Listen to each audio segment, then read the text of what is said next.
Our, so I'm Diane MacInnes from Santa Fe, and for those of you who haven't been in Clay Connections before, this is a collaborative project of NMPCA members. And at our last meeting, we asked participants, we had a really interesting meeting. We had Kristen Anaker from ACN come, and we did we got kind of an overview of our artist conference network system of coaching. And I want to talk about that a little bit later because it's really interesting. Anyway, so but we decided to have I asked what you wanted the next time, and someone particularly wanted someone to demonstrate different forms of cups and bowls or something. So Lois has been gracious enough to say she could show us some techniques. And I'm so not that's sure what we're, anybody here needs what I got some well, pretty experienced well, you potters. know what? Oh, don't worry. Whoa. Love it. Yeah, I can't do cups very well. So I'm a sculptor. Cups for me are like, I do them as test tiles. So anything you show will be great. Maybe I'll have a new test tile system. But anyway, so the focus this week is to share our techniques, and we've got our well, we've already introduced. I was going to say, let's introduce ourselves, but we've kind of done that. Um, so our, I guess we'll just start with Lois then. I, Okay. she's going to share techniques that have to do with cups and different variants. And Well, I'm you said I'm excited. people had asked for something pretty basic. Yes, they So did. what I prepared was pretty basic. Now I haven't tried doing this before. There. So that'll be the work surface. Perfect. And we'll just adjust as we can. If you can put me on a fuller screen, that would probably help. So what I've done in preparation is roll out slabs to 1/4 inch and then cut them to size. And for this, you can use a template, or I tend to like to use just a ruler and this metal triangle to make sure I get things square. And this is from my bookbinding days. It's stainless Cool. steel, and it is very useful for many purposes. So that said, we'll pull the first piece here.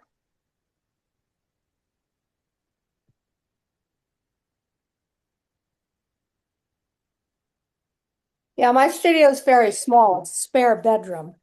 So I pretty much have to keep it cleaned up and just move and prep for each thing I do. I work on a cement board surface, so things do dry out. So I'm just misting my slab here, which is about 11 inches long. And what did I make it? I think 3.5 inches high. So, and I've softened the top edge, which will become the edge that I use for the inside. It's where your lips will contact. I have a bit of water here. Okay, now one thing that with slab building is you want the clay to really be aligned. And even though I have gone ahead and ribbed these, you still want to remind it that you're going to be asking it to bend into a cylinder. So I sort of gently kind of give it a heads up that that's what we're going to be doing. This has already gotten a bit dry in spite of the plastic. So I'll do that. And then you can use a fettling knife or X-Acto knife. I like this ZM tool with the wire. I'll go ahead and cut a 45-degree angle on each side. Can I interrupt you for a moment? Oh, please do. What is that tool? I've never seen that. It is, I don't know if Amazon various shops have it. It's from Zeum, though I think there's some other. It's really simple. It's a piece of wood with a wire secured with screws. Huh. And you can tighten the wire with the screws. So I have a 45-degree angle here and a couple of other sharper and more open angles on the other end. Hmm. I And it's think you got can this get it nice at little, Taos Clay or at New Mexico Clay. I have one, but it's a different brand, and yeah, there are a mine's variety. shorter. So now different people do their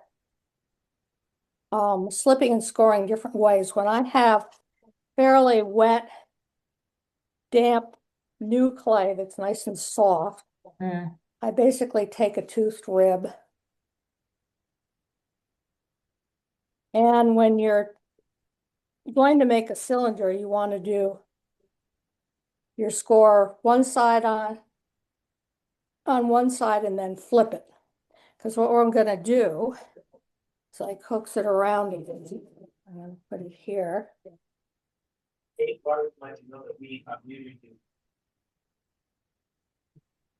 Gently bring it around.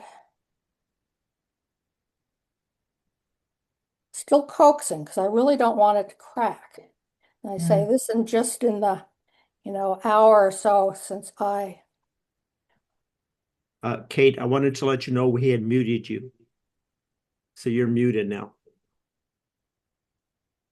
So Lois, is that porcelain? No, this is stoneware. It's a New Mexico clay WH8, Okay. which I was told the WH kind of stands for a workhorse.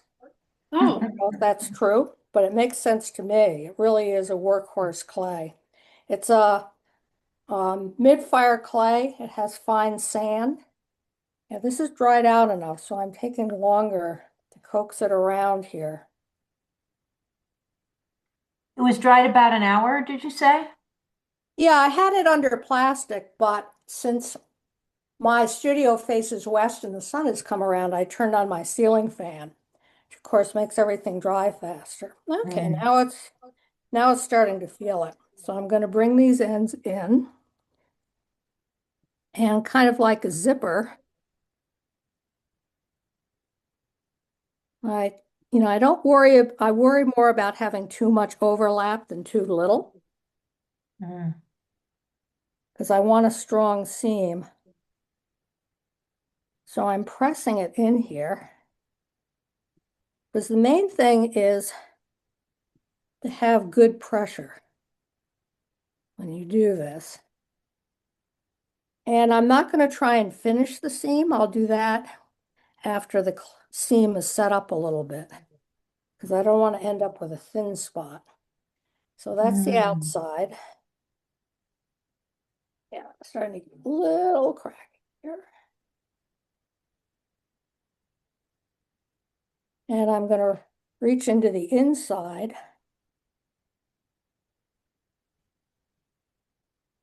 With my rib. And just press it down. Mm. So that gives me a pretty strong seam. But I'm going to do one more make sure step.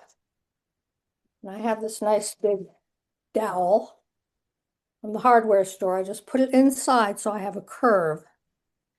And then I'm going to rib the seam on the outside. And then I have just this stick. And I'm going to rib it up on the inside.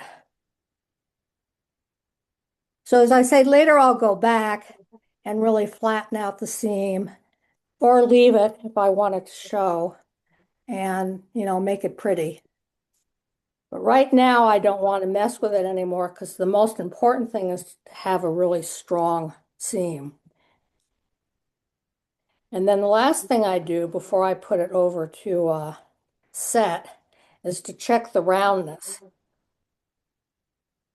So I have this nifty little tool I got. I have it in two sizes. But you can also use disposable drink cup. I'm going to put that in the top. Make sure it's nice and round. Put it over. Make sure it's nice and round. And you can actually leave this in as it dries, as long as you don't leave it too long and it sticks so the clay wants to split. So there we have our cylinder. Wow. And so let's put this can be a tumbler. Now it looks a little large, but of course it will shrink. There's a 14% shrinkage rate on WH8, so you just have to remember that.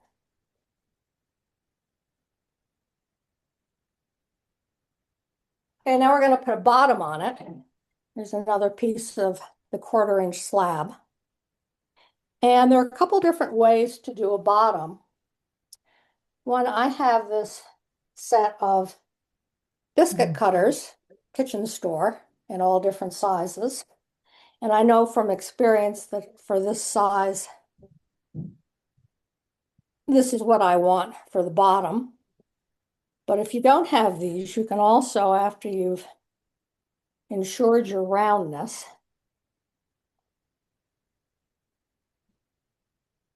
flip it onto your slab.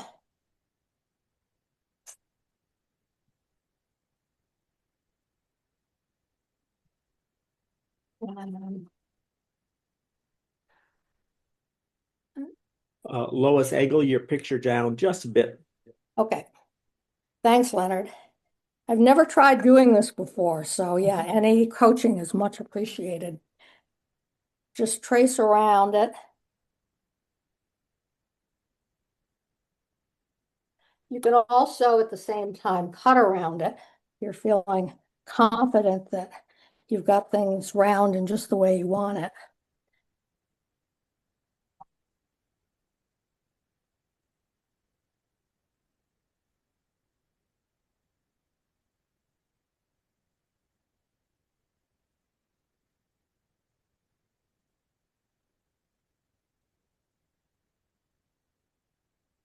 This meeting is being recorded. Okay.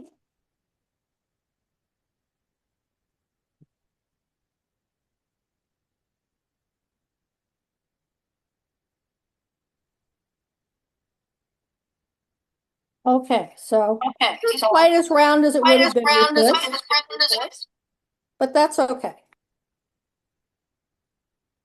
So now I'm going to turn it over. And before I attach it, I'm going to put my stamp in the bottom. Oh, smart. This way I can put all the pressure on it I want without it causing any damage to the vessel. And then turn that over and do my slip and score. Now you can also, and I often do, make the bottom a little smaller because I like to create a shadow line at the bottom of vessels when I make them. Yeah, I'll show you on another one that I have partially made. We're going to pull out shortly. Okay, then we do the top.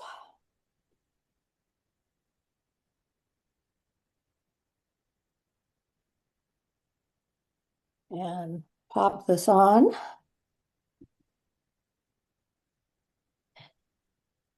Now, then I like my paddle tool again, because getting a good joint is all about contact. So I kind of paddle it lightly. Paddle in the edges to soften them.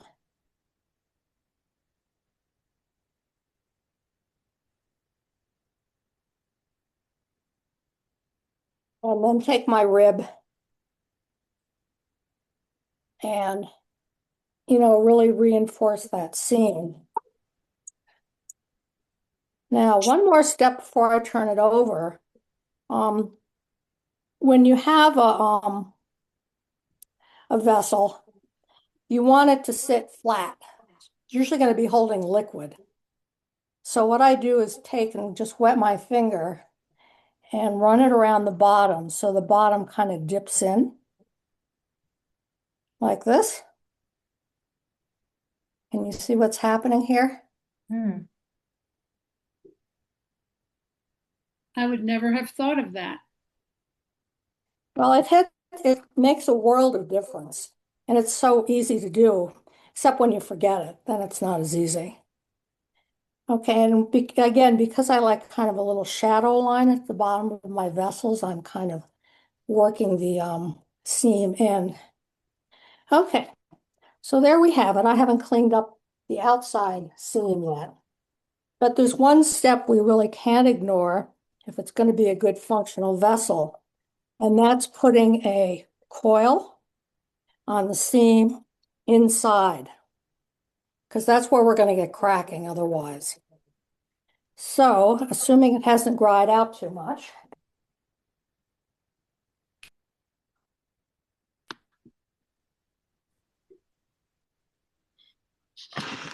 because you don't need to watch me roll out a coil. But here's a coil. Whoop, here's coil. And I'm going to take a brush and just apply a little bit of moisture on that inside seam.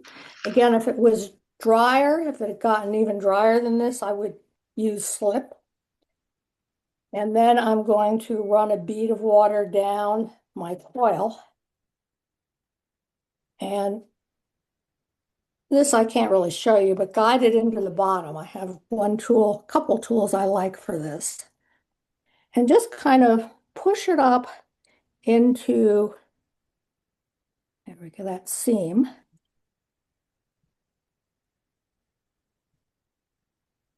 And then when we meet the other end, do a little mitered cut and pull the extra bits out.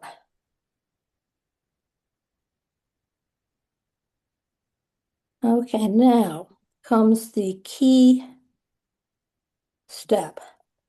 What I do Can you is show the inside? Yeah. Can you sort of tilt it? Yeah, I don't Okay. know how. All right, that's good. Can you see it? Uh-huh. And it's not, in firm contact yet by Right. any means, but it's pretty much where it needs to be. And I have, that I left my bag over here.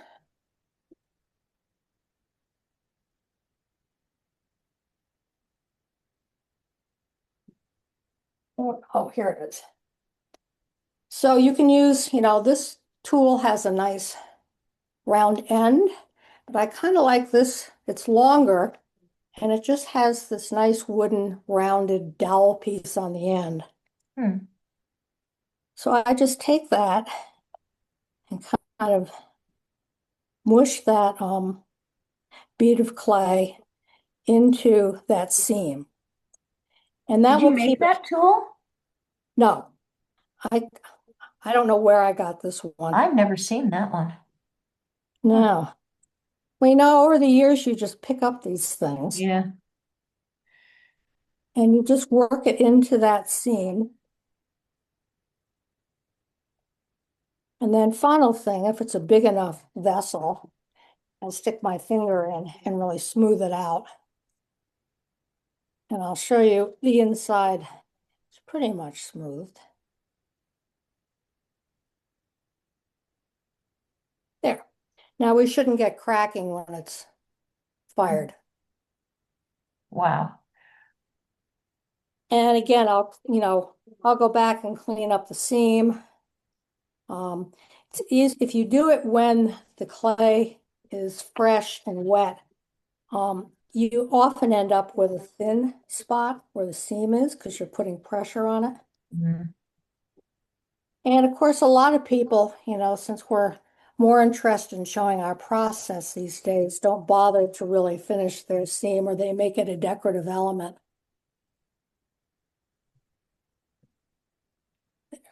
So I've got a nice firm seam. I've got a good bottom on it.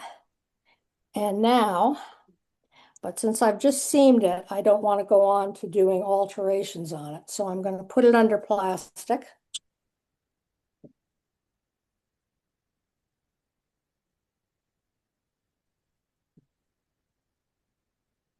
and get this one, which I've already seamed and put a bottom on.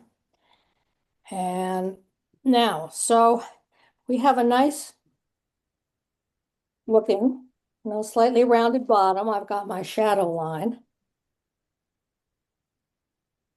A tumbler. You could do all kinds of different things with it. And after it's fired and it shrinks, it's going to be a good hand size, even for small people like me. But what if we wanted to do a little more shaping? So what I'm going to do, spray it up. I know since it's been sitting and drying somewhat that the seam is reasonably firmly attached.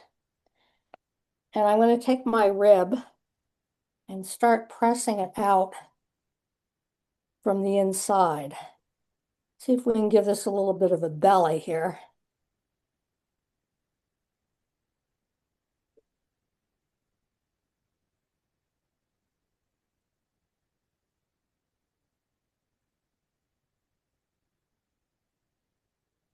Again, if you do this when your seam is fresh, your seam's going to want to split and carry on and be difficult. Lois, how long has that one been sitting? It's been draped in plastic for about an hour. Huh. It's interesting, it stayed damper than the slabs I'd stuck between plastic for whatever reason. Huh. But it's like all of clay work. It's all a matter of learning to read the clay and figure out the timing, which of course will change season to season, day to day. Okay, now that I've got the clay started, I'm going to reach in with my hand. And I don't know if you can see on the screen that it's beginning to develop a belly.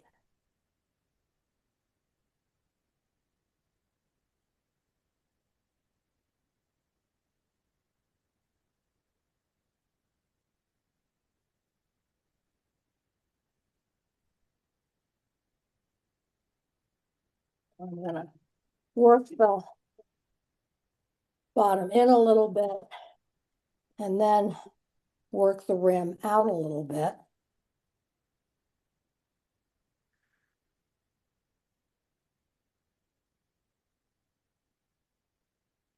Give it maybe a little bit more interesting shape. And you can, keep doing this, just controlling the moisture in the clay so it will cooperate and stretch without cracking. And for when I'm making somewhere, I'll use closer to 1/8 inch slabs, but when I know I'm going to be manipulating it, I do 1/4 inch slabs.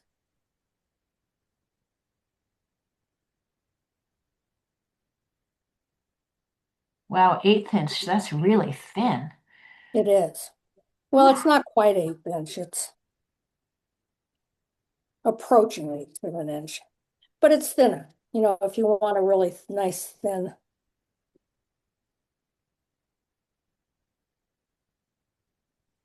Okay, so you're getting the idea with this. This can take a while.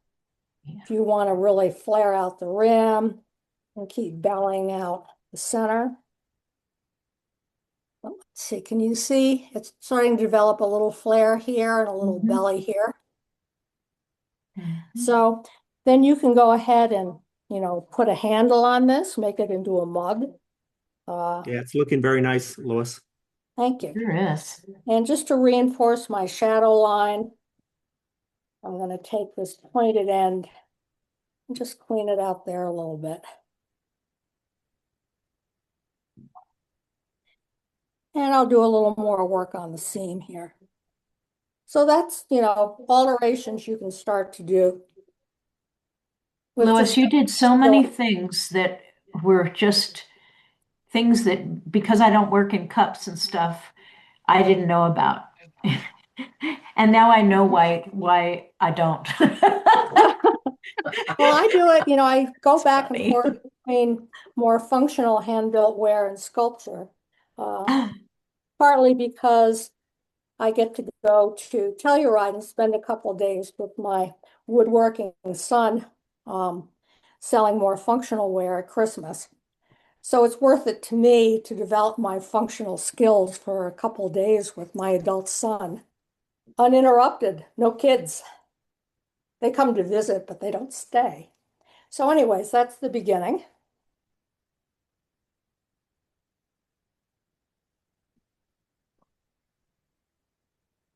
And then, let's see, I promised darts. So I've done this shorter form. And what we're headed for is something like this. Ah, So with darts, I'm going to pull this cylinder in. See, it has a much smaller bottom. So it's going to have a square bottom and a round top. Can you see nice. that? Yeah. And you can play with the shape. You can make it more round. You can make it square all the way up. You can make it into a bowl. What? So double check my seam again. You want your primary seam to be really well set before you start doing darts. So I'm going to make sure this is round. See, that's something I never would have thought of. That's great. No, I don't, things will warp anyways as they dry, but I do everything I can to prevent it. That and not having it level. So I always keep my level here and I check everything before I let it start to dry. Because I hate looking at it after it's dry and seeing the rim going at an angle. So Lois, can you tell me about that yellow? Is that just like the top to something? No, this is a fairly new acquisition. I saw a video of a woman who produces a whole line of plastic cylinders and so on you can use to make mugs with. And if I'm really going into production, you just use the cylinders.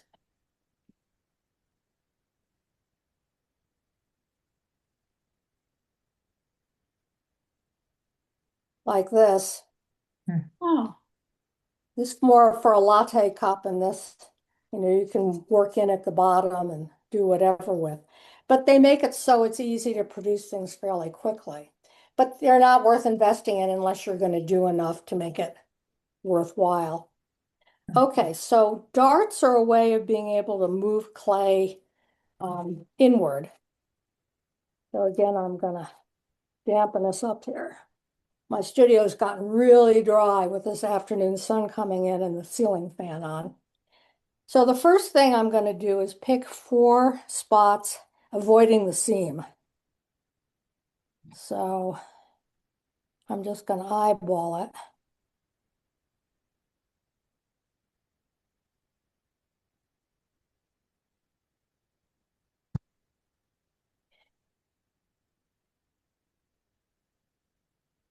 And then I'm going to figure out if I'm going to bring these in. I want my darts to all end up at roughly the same level.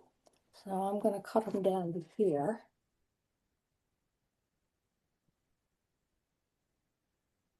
So I'm going to mark a line so I have that. Now, so to cut a dart, again, I just kind of eyeball it. So I'm going to cut 4 darts that look pretty much like this. I don't know if you can see the scored lines I made. So the way you want to do this is you want to cut the darts at a 45-degree angle because I'm going to be joining the clay there. And that can feel really awkward, but just angle your knife in.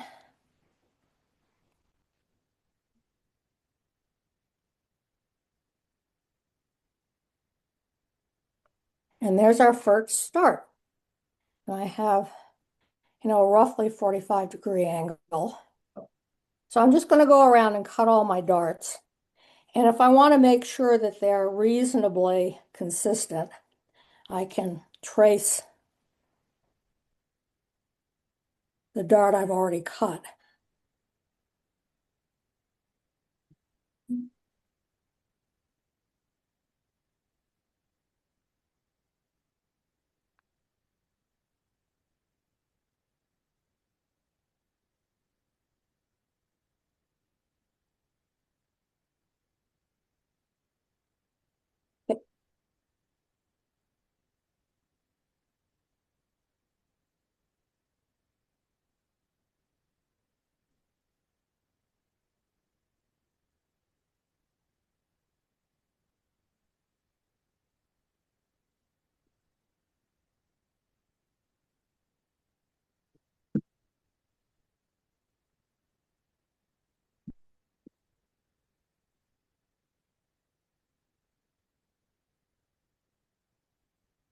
So there we have it for darts cut.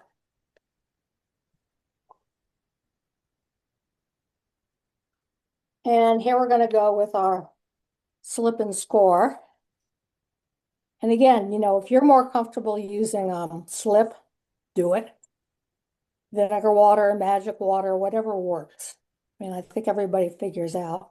These I get pretty slipped up because I'm going to ask a lot of them.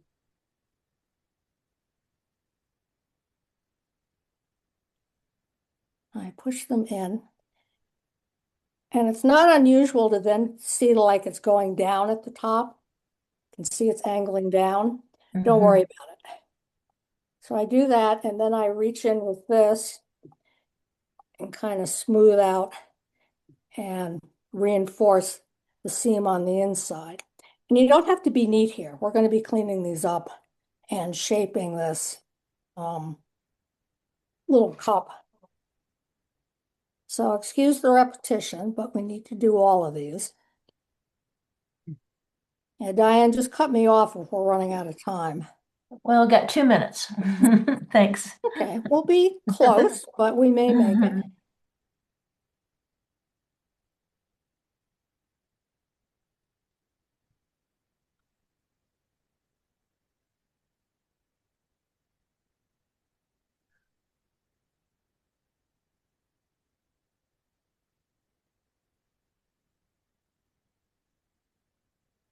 And you can make the darts as straight triangles like I did here, or you can put curved sides on them where they start narrow and then go wider, or start wide and then go narrower, depending upon what final shape you're aiming for.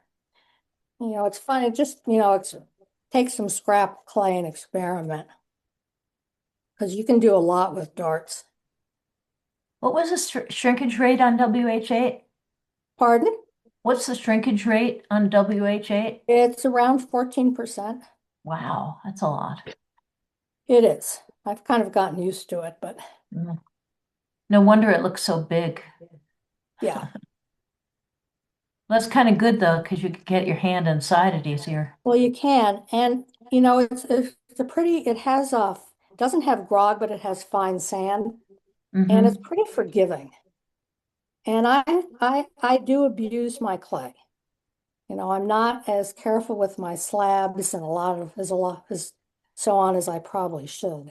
You look very careful. You should see me with my sculptures. Well, sculpture is a whole different animal. Okay, so I've been rushing a bit, so I don't have quite an even square, but you see what we've got. Yeah.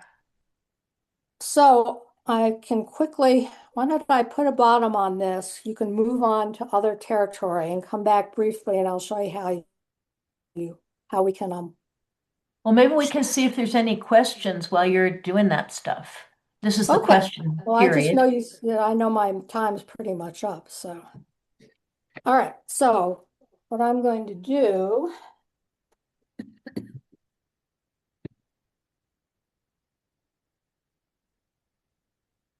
Yeah, that'll work.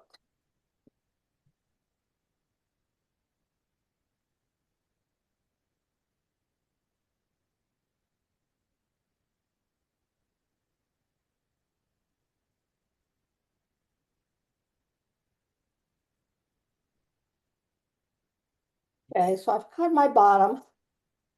I'm gonna mark it. See, that's great, that idea. Doing the mark before. Oh, otherwise you end up, I know. and mine's not a sharp mark, so it doesn't cut into the clay the same way. Now I've just placed my scoring. There we go. Always in the water bucket.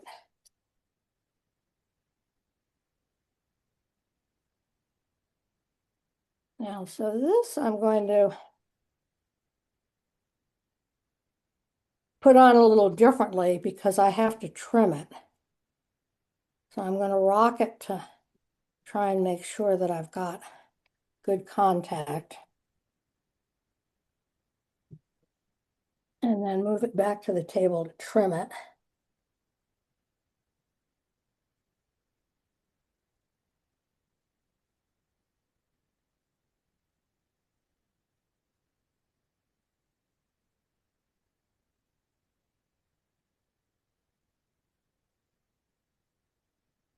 And this will also need a coil on the inside. Okay, so I've got this kind of nice little square base going. It's going to need some work on the sides, but since we're going to beat the crap out of this thing, Oh, that will be taken care of. So I've got my trusty paddle back. And with this, you can then start shaping these darts to be as square or as round as you want them. You work it long enough, you can get it so it's completely round. I kind of like the square to round profile myself. yeah. Did you make that paddle? No, kitchen store. Huh. Kitchen stores have the best supplies for potters.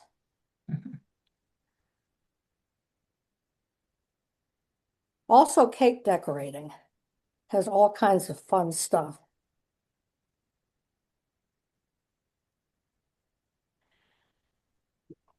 Okay, so that's a very rough idea. That's great. So Does you anybody got have some- any questions? Because we're kind of at the end of the time for this so that Yeah, Leonard can get started. yeah, you can go on and play with this. So they say darts are great. You can do a lot with darts, including with Yeah. sculpture. I mean, I use them if I'm starting with a hollow form and I need to bring it in or whatever, I use darts. Lois, do you have any complete cups that you can show us that you've made with this technique? Well, let's see. I think I sold all of them. I sort of produce functional wear in the fall since I use it at a Christmas market. Okay. Let me go look at my shelf. Why don't you move on to Leonard and I'll see what I can pull Okay, up. and we had three more people come in. Actually, there were four, but one disappeared. Who are, since you guys weren't here when we kind of introduced, we've got Aurelia, Mary, and Equus. Who's Equus? It's Sarah D'Alessandro. Hi, Sarah. Hi. I'm getting feedback. It's Sarah D'Alessandro. Oh, okay. Hi, Sarah. I got here late, but I got here. I'm so glad you got here. Yeah. And I'm glad Aurelia got here because Aurelia, you were interested in the cup thing, yes? Yeah, thank you. Yeah, I just have a really busy day on Thursday, so Oh, Well, if you have any sorry. questions or you need me to backtrack at some point, I'm happy to. Yeah, and also Sorelda is recording. Oh, So right. that'll Yay. be available. And hi, Mary. Hello, I came in late too, and it took Yeah. me a while to fool around with Zoom to get it loaded. And then I had two versions going, and there was this feedback, so I had to mute them both, and I finally figured it out. So, hello. It's the way it goes. I have one thing I'd like to say very quickly. That is Uh-huh. when you're not talking, I think it's really helpful for the recording that you mute yourself, because if there's a slight noise, all of a sudden the recording focuses on your screen instead of the demonstrator. Well, that was Okay. probably when I had the two versions running because it was really difficult. Zoom kept telling me, join the meeting. I already joined the meeting. Join the meeting. Okay, so then I noticed at the bottom of my window that, oh, there's another one down there. And so that was probably it. So then I've been muted since I figured that out, except for right now, of course. So here you wanted to see, here's a mug that was darted in, or not darted in, that was pushed out to make a belly. And then I flared the rim a little bit Okay, and cool. did a sodium silicate here to give me a nice little crackle. And here's a straight mug, but since I like to combine Oh, that's fun. and functional wear, I make, silly face mugs. Interesting. Cool. Fun. Well, Okay. thank you, Lois. That was You're great. welcome. I've got Yeah, all thank kinds of you. hints Thank here. you. That's good job. Leonard, are you there? Yeah, I'm gonna Are go you ahead ready? and mute this screen, and then I'm gonna go into my studio and I'll pick it up over there. Okay. And I can go up and mute Thanks, myself. Lois. That was great. Oh, you're that was- welcome. I say I've I never love tried this. doing it quite like this before, but I guess everybody could pretty much see. Yeah, Okay. it was great. Were you a teacher before? Yeah. Oh, yeah. By profession was an art conservator, and I taught graduate level conservation students for quite a few years. So there were I lots can of tell. I can demonstrations tell. and so on. Step by step. That was very good. Any questions for Lois before Leonard gets started? Okay, Leonard, you're on. We can't see you though. I can't see you. Okay, yeah, so I'm here. Hello, there I am. I'm gonna see if I can share the screen. That way it's a little larger. So I'm gonna start share screen. Okay. I see. I can see the board, but not your face. Okay, yeah, I'm gonna be focusing on that. Okay. Oops. Okay, does that look good? Can you see the screen? All right. Looks the same. It Looks looks the same? good. Yeah. Okay. So my idea was is this piece, I don't know if you remember it. This is a piece that I did at one of the shows, and I used some slips to create some with some mason stains to create some different effects. And I like the way it was swirling around. And I want Leonard, to we try can see that. the bottom of it, but not the top. Yeah, so I'm focusing on this area right here. Okay. And then if you look up again, there's some more area over there. But yeah, it's just some ideas of utilizing the slip and stain to create some effects. And that's what we're going to be doing. So these are my mason stains that I have here. And from this piece that I did, I thought they were kind of dark. And so I looked at my colorings and they are pretty dark. I used the blues over here and they're fairly dark. So I want to make sure that I add some little bit more white slip into it to lighten those up. So that's what I'm going to be doing today. Let me grab my slab. Hey, Diane, can we make it so that the speaker's square fills most of the screen?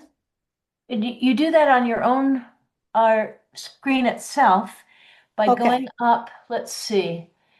If you go up to the right-hand corner, Mm-hmm. you can Oh, go. I found it. There's speaker. Yeah, it's Excellent. each person can do it their own way, however you want it. All right, so I got my slab out here. And today what we're going to do is just try to give it a reference to what we're going to try to do. It probably won't look like that at the end, but it'll be just a good reference. So I have my slab here. I'm using a wide brush. And I'm going to put some white slip on top of it. So here's my slip here. And it's a pretty watery slip. Is this the WH clay again? So this is clay that I had in my studio. So it's probably not the WH. It's just one that I had and I made. Looks like cashmere, no? Yeah, so it might have been something. So it's pretty thin, this slip, and I want something a little bit more stiffer. So I have a red clay, a red slip, but I'm putting over my whole piece. And let me grab some more because I'm pretty much out already.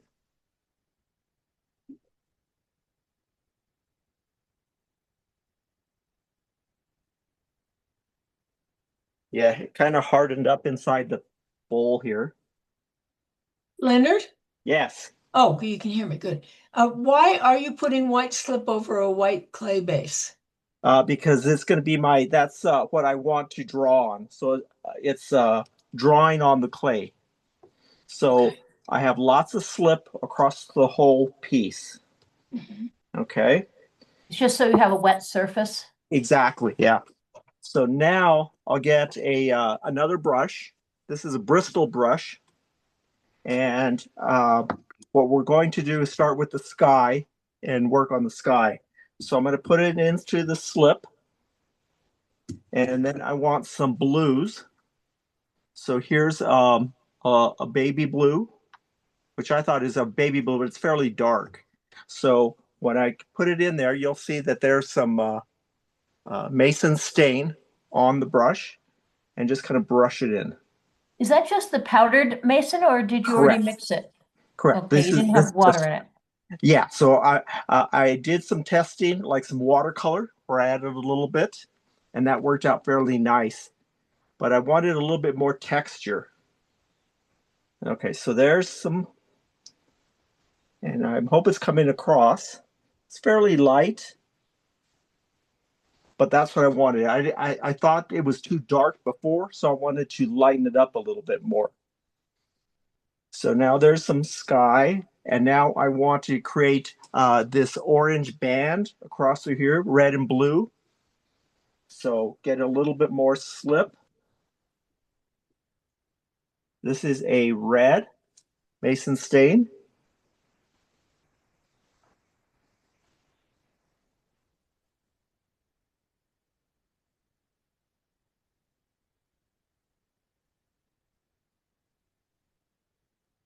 And now I want to add some orange.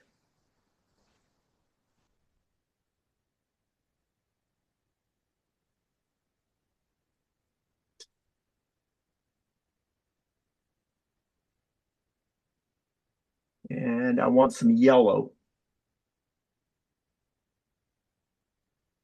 And you know, just like anything with clay, it's very light. You don't really see what you're going to get until it's fired.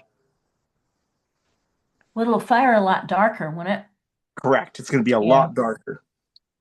All right. So now I want to create a mountain range. And I want to, this is a teal color.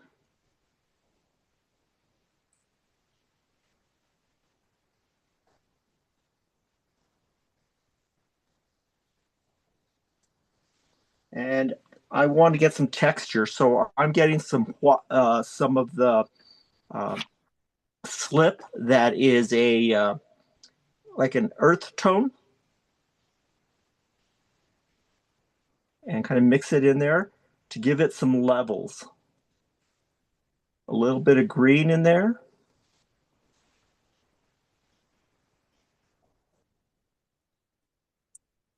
And we'll do it again over here. Another glob of slip. A little bit of red and a little bit of orange. So basically it's coloring the slip as you go. And we need some green in there.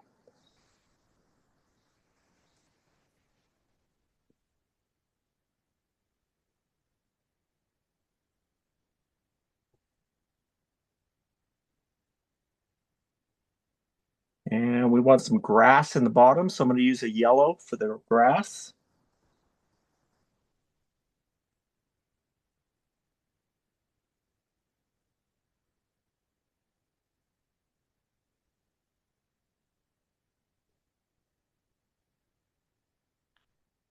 You're brave. You don't even have an apron on.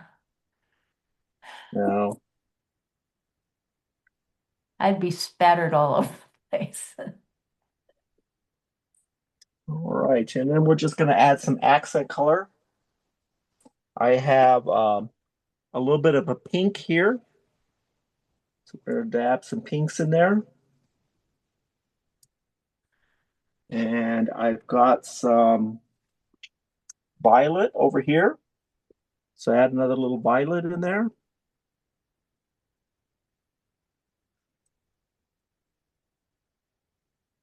And I want to create some grass effect. I'm going to thicken it up a bit and get some yellows in there for the grass. So I imagine, Leonard, you could make it as detailed as you want. Like if you used a real thin or small brush, could you Exactly. So that's really a nice wide palette. So another piece that I did as a test piece the other day, this is already dried out, but I laid my colors in and I did it more like a watercolor. So it's very thin, very flat. And then I used a black just to create some texture, but I would have used a brush that was really thin to give some very fine lines, but I didn't have one when I started playing with the idea.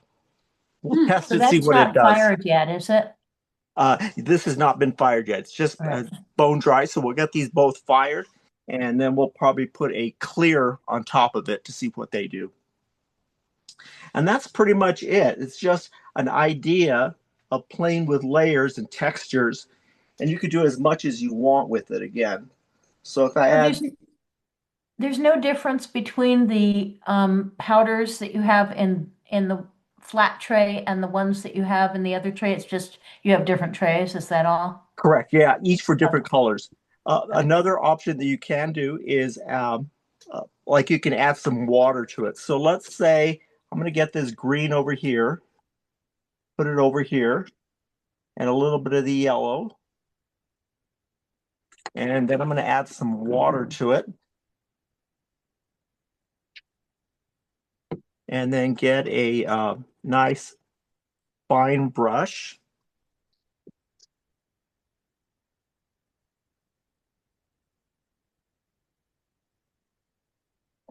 And now just kind of brush that in and see what it does.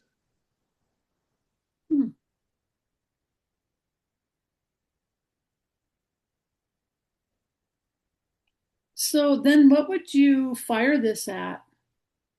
So I would fire it to what my cone is. This is a cone 6. I'm sorry, 06. No, yeah, cone 06. Okay.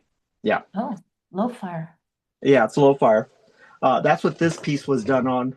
It was also cone 6. No, not 06. 6. You're right. Oh, Sorry. okay. Mid-range. Yeah, mid-range. And those are the ideas. You could do multiple things with it. If I wanted to try one of the darker colors. So let's try this teal over here. Add a little water to that. Get another brush.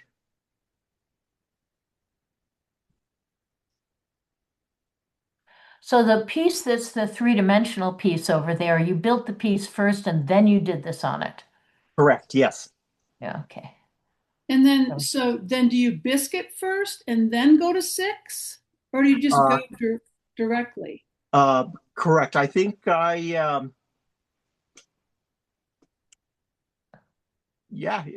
think you could do a single fire if then you put a glaze on top of it. But I think more than likely I fired it, then hit it with a clear glaze and then fired it again. Okay. Yeah. Kind of pretty standard. So if you go to a higher cone, do the colors get more intense? We haven't tried that yet. Okay. I would think you could pretty much do that, but don't know for sure. In my experience, it gets more intense, the higher cone. Mm-hmm. Okay.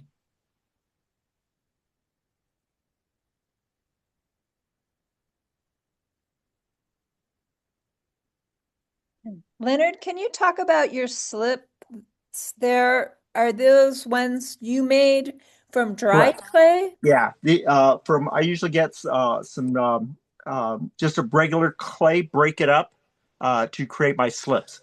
So a couple of things, you can see that this slip to me is too thin. It's just falling apart and it's just not making any movement in the clay.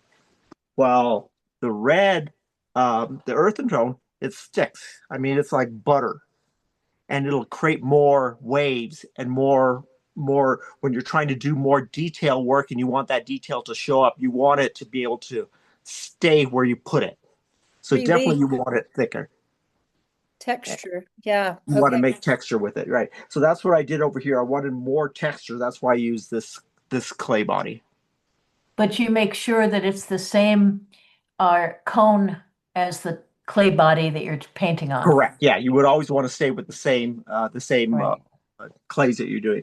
And usually what I do is if I made this piece out of a white clay body, like this piece here, the sculpture, and then the slip on top of it was the same type of clay that I used. But this was I used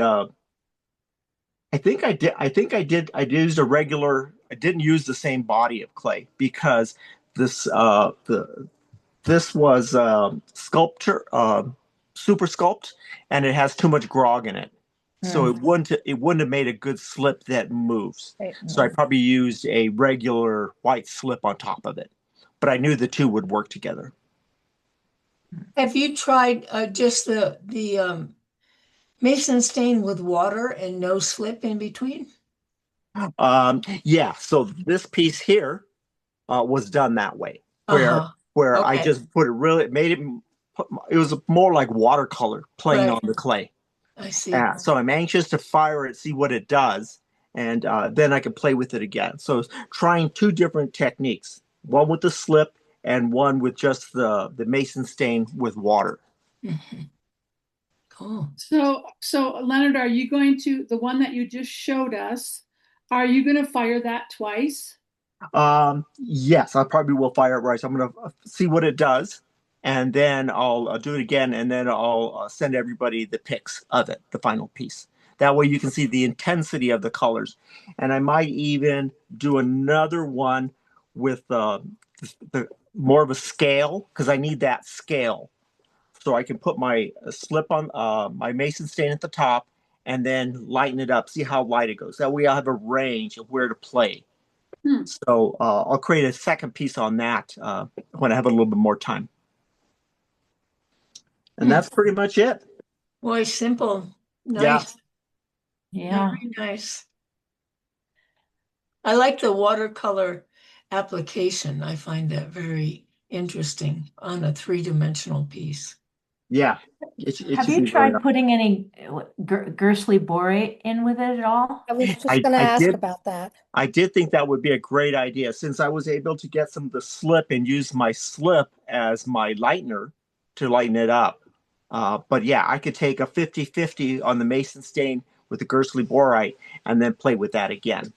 Yeah. Okay, so Yeah, what there is was that? someone I watched at a maybe it was at Santa Fe Clay, anyways, who was doing that and doing it over slip. I think maybe after it had been fired, it was almost like Mayalaka. Interesting. Wow. What is that? What is the, can you tell me what the Gersley borate does, or what would be the purpose of that? You add it to It's like a stain? flux. Yes, and it might add a little shine to it, and it would, or in some cases, it adheres better with the Gersley borate. Oh, I guess, Leonard, Yeah. could you show us your three-dimensional piece again? Sure. And now that we've seen You the got to see the process. Yeah. I'd like to see what you got. Yeah.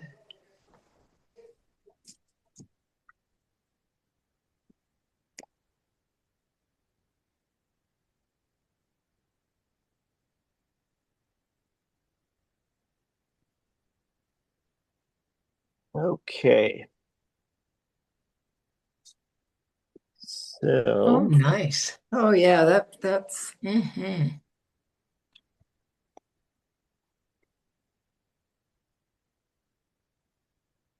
Let me try this side.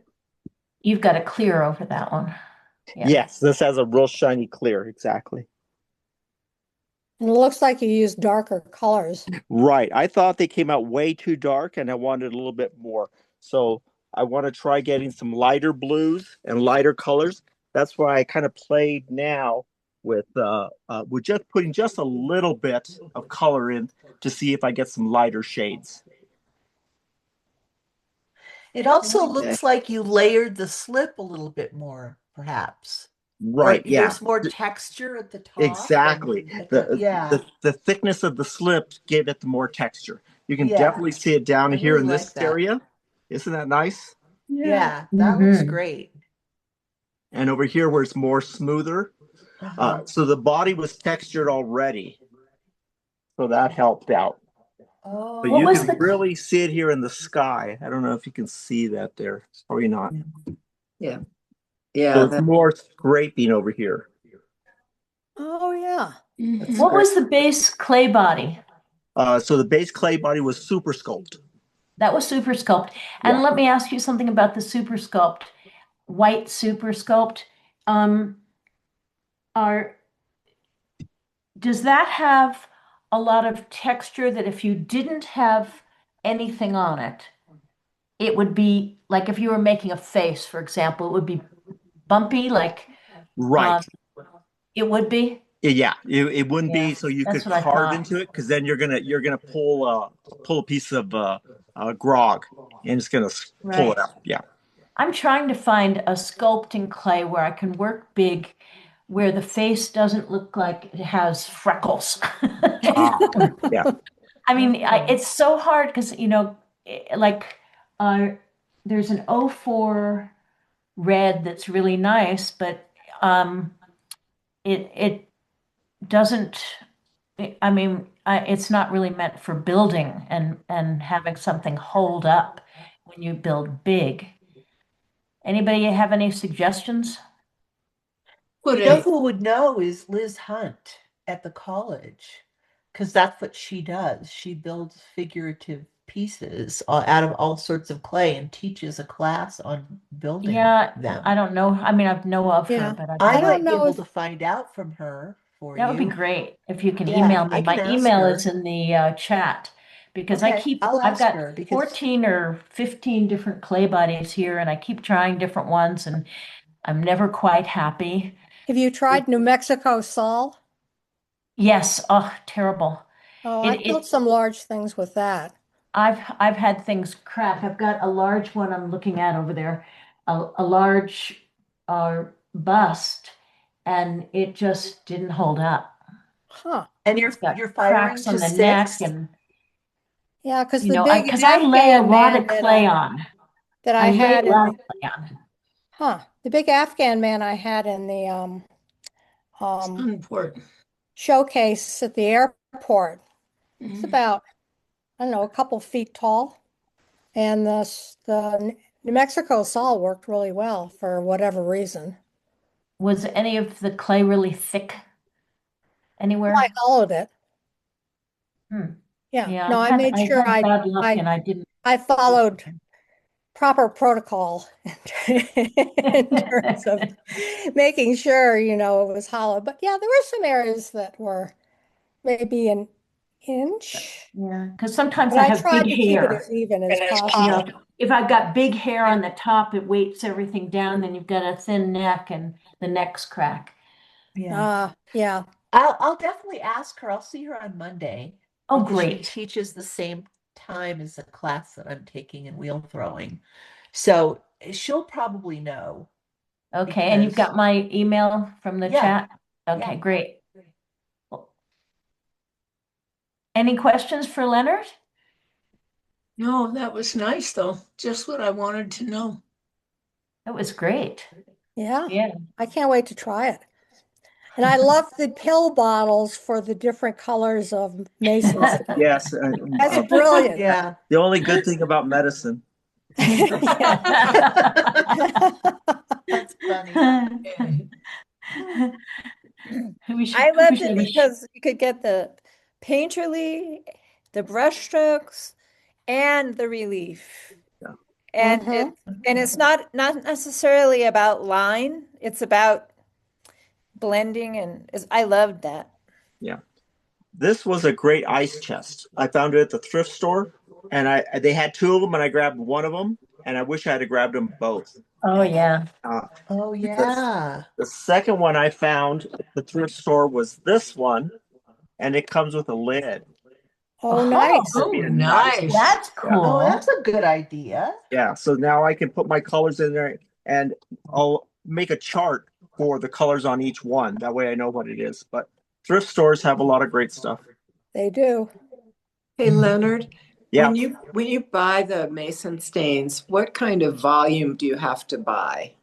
A quarter pound. Okay. Oh, I've bought little tiny bags. Well, I noticed. So when I go to New Mexico Clay, they have them at 25, a quarter of a pound. And then when I went to U, U.S. Pigment, so I get a little bit more. And the one that I'm anxious to try is this one. I went at NMPCA and met the guys, and this is one of their new colors. It's a pink, so it doesn't have a number yet. Mm. So I'm Oh. anxious to try it out because I want to create some pieces for breast cancer, and I Oh, want to nice. yeah. Huh. So is that at NMPCA, was that the Mason Stain company or was it a different company? Yeah, U.S. Pigment. Oh, And, US Pigment. yeah, Okay. yeah. And Marilu knew them real well, so I got one of their shirts, and I got that pink Mason stain from him. Wow. So it's a mason stain, but you got it from U.S. U.S. Pigment. Pigment. Yeah, they Okay. they're the ones. They're the ones who handle all that. Yeah. That was great, Leonard. Thank you. Good. Yeah. Very nice. And Very, I love yeah. that Okay. you have that little book with all the mason stains in it. Did you get that from New Mexico Clay? Seralda got it from her workshop that she did at Ah, Ghost Ranch. So I've tagged my colors that I already have. So the ones I realized I don't have any earth tone ones, and I want to be able to lighten up some of those blues.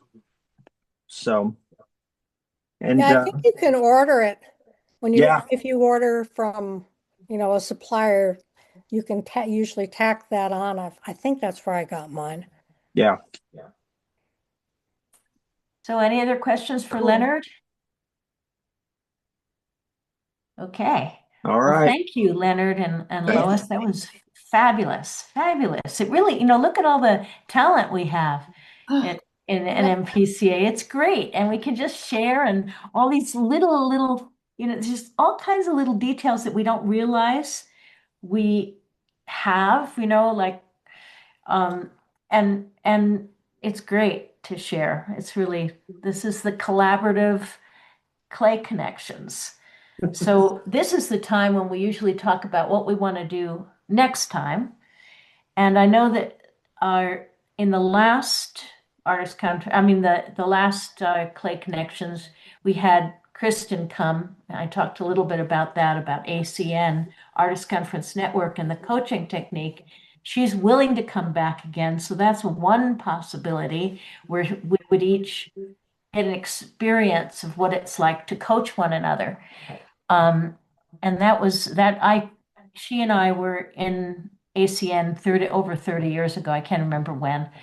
Couldn't have been 40, could it? Ah, please no. But anyway, and it was really empowering. My husband was in it too. And for the people who weren't here in the last session, it was a lot of artists from many media. There were writers, because it was in LA at that time, there were people in acting, dancing, film writers, people who worked in TV, and painters and sculptors. There was everything. And yet the coaching goes for everybody, because you're an artist and you're helping each other and to find so that the goal is that you find your voice, your personal voice in what you do. And so she's willing to come back. I don't know exactly when though. So that's one possibility. And the other possibility is Sandra still, sorry, Alessandro, D'Alessandro. thank you, Dallas. Alessandro. Are you still on? No, so it looks like she's Oh, she's gone. gone too. I asked her if she'd be willing to show how she stacks her pieces together. Oh, So yeah. I'd really like to get that down so that I don't have a seam that is too obvious. And how do you do that in a big piece? Well, her pieces are really big. I can't work like that anymore. She's got helpers, I think, that can lift things. I can't do that. So, but even in a small piece, how do you get them to fire so that they fit together? That's another possibility. And maybe there's somebody here today who has something that they can share. So, I'm looking for ideas of what people would like. Would you like me to get in touch with Kristen, or reach out to other people with techniques? Or, one time we could do Kristen, another time we can go back to techniques or whatever. So what are your ideas? All of the above. Yeah. Because this was really great. I learned so many little things that had never occurred to me. Isn't that wonderful? Yeah. Me too. And Monica, you can do this when you're not in New Mexico, right? I know. Isn't that great?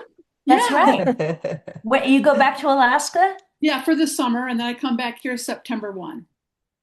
When do you leave? May 4th. When? May 4th. So it's That's coming not up. summer yet. That's going to be cold. It will be. The snow finally melted. Mosquito season. You'll get there for mosquito season. Oy, oy, oy.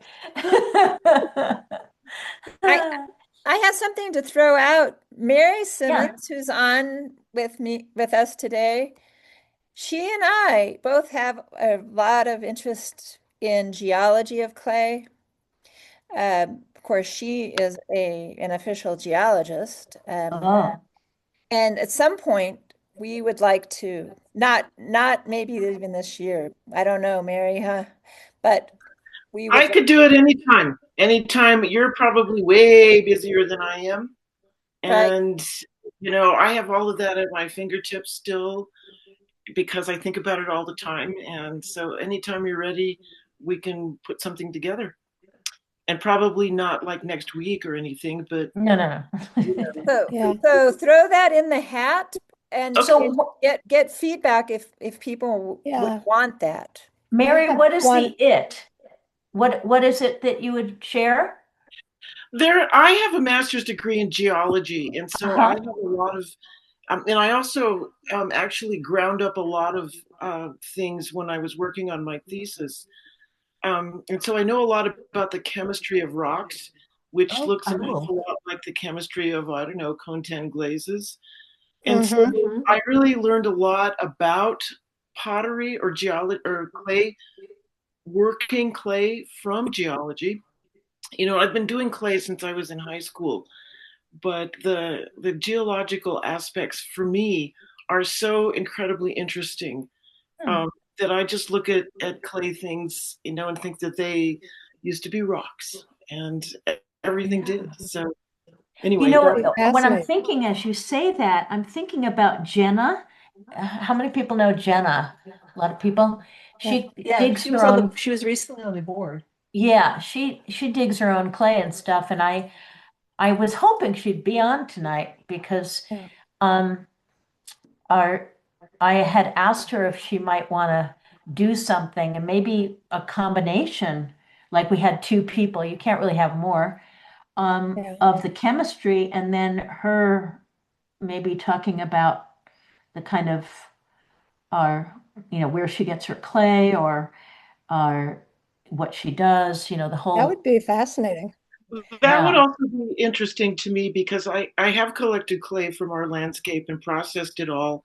And I did try to make glazes out of it, but almost everything in our landscape, when you fire it, is the iron color that you see. Yes. That most of the time when you see something turquoise and a bunch of sedimentary rocks, it's a zeolite. And you fire that, it's not going to be turquoise. So I made little bitty paintings with the clay that I made. I actually still have all of that. That would be fascinating to Jenna. Do you know Jenna, Mary? Pardon me? Mary, do you know Jenna? I don't. I just joined the association last October. It'd be a wonderful combination. The two of you would just go bananas together. Yeah, and I had another digging clay and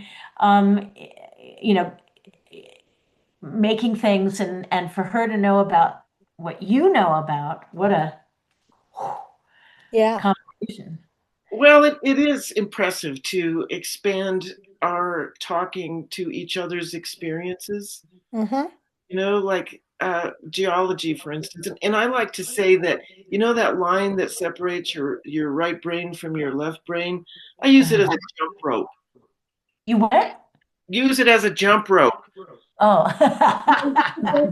Because to me, there's no separation between art and science or art and technique or art, any of it. And it's all related. So I'm really happy that there's some interest outside of my own brain in this. Yeah. Yeah. Can you do you have my email from the chat?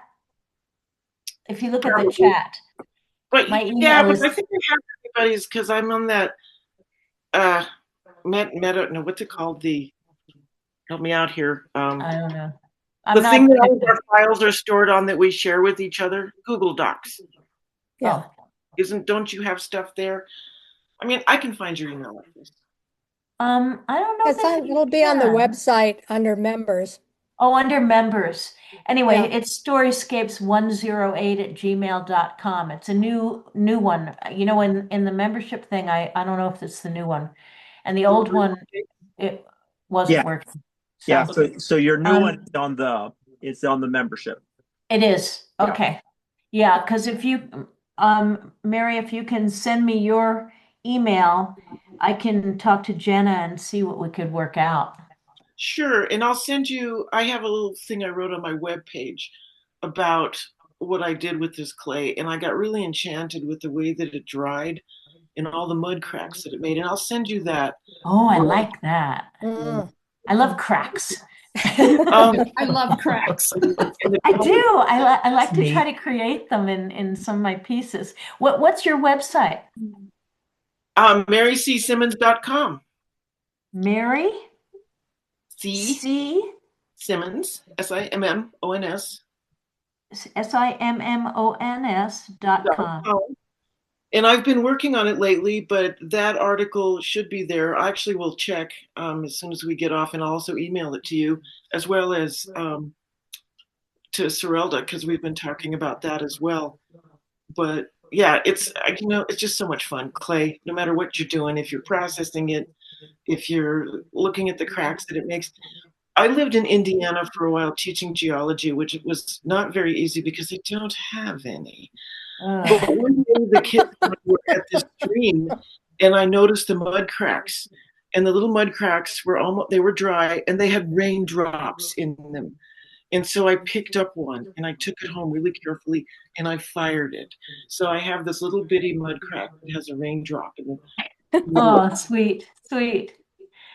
Oh, so we've got some good ideas for the next time, but my email address is up there. So if you have any other ideas, that we'll have never ending ideas, and we can just keep going with different ones each time we meet.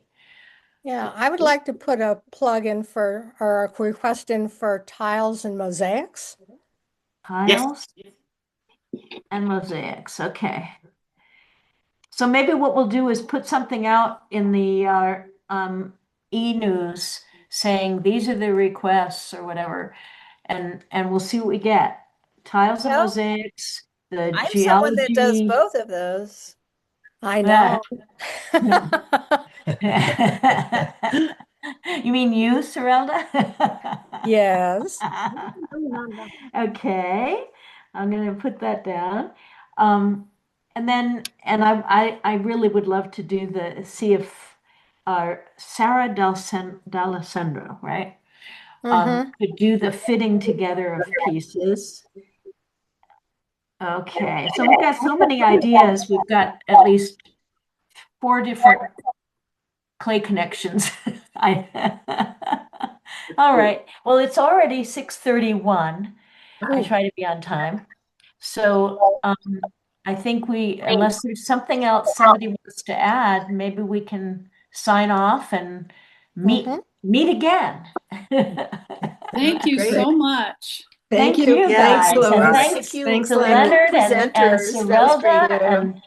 everybody. It's great Rock on, collaboration. everybody. Well, I'm not the lead to end it. So whoever wants to end it is that Leonard? All right. I look Right. forward to seeing you guys Okay. again. See you. Okay. Bye-bye.